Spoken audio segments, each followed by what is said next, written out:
So as I sit here sipping a porter, I mean, teenager arrested after beach disturbance death. Now I heard something about this earlier, a couple hours ago, whatever, and this poor 16-year-old lad, he's dead based on, some other teenager killing him, stabbing him. It never used to be a thing, seriously. And while I thought, yeah, horrible, yeah, it turns out almost at the same time, in the last day or two, teenager charged over Portobello Beach murder bid. Think about this. This is Portobello, for God's sake. This outskirts of Edinburgh, historically known as, a fairly well-to-do area, vastly popular with people from all over Scotland that would come across. I remember this thing called the trades holidays, and lots of people from Glasgow or roundabouts, for example, would come across to places like Portobello and have a great time. But yet busier, far busier, had a lot more to offer. Yet again, the bucket and spades, so many things. Plenty of places for ice cream, eateries, you name it, wall to wall. And very successful at it, for good reason. I remember in the 70s, many a homemade sandwich by your mother, complete with lettuce and whatever the hell else was in it.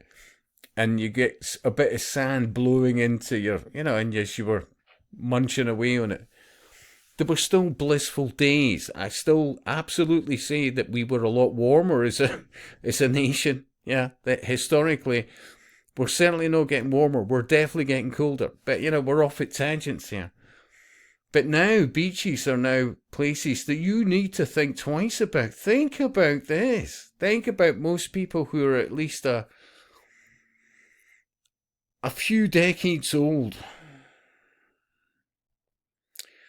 Beaches used to be about therapy, the whole experience, the joy of it, getting in your, there was never any of these beach hutch scenarios. It was absolutely about, towel around you, dropping your jeans, putting on your shorts or your swimming trunks or whatever, and then just diving in.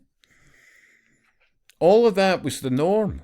For most people, I've said over I don't know how many years, it's scary about all those open air pools, mainly saltwater based, and they're all concreted over and, properties put upon or apartments or whatever, but it's about eradicating history and the genuine social norms, the experiences.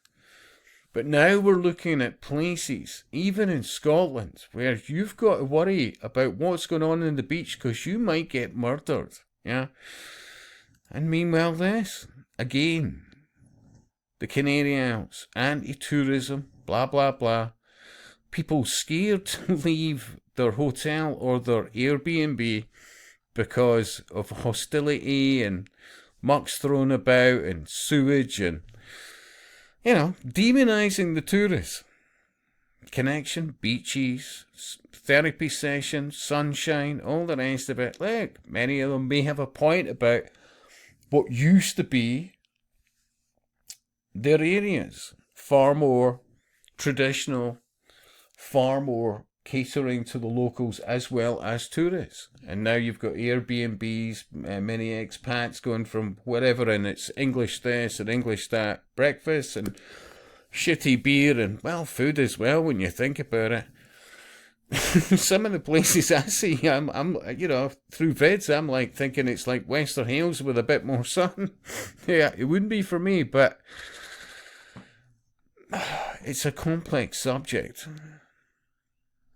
And I still think it ties into Agenda 21 and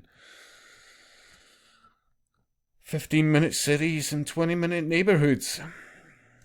How far we've fallen, really, seriously.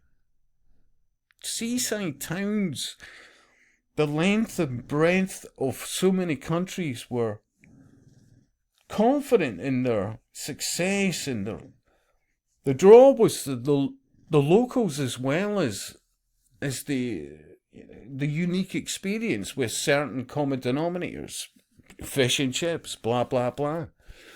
Now we're scared to go into beaches because he could get murdered. I promise you, I was lucky enough in my life to walk across many a beach, not least of which is in places like the west coast of Scotland, Mull Island, Tiree, other places. And I promise you, the scenery, dead of night even, the last thing you'd be worried about was dying. It is all connected. And I'll speak to you soon.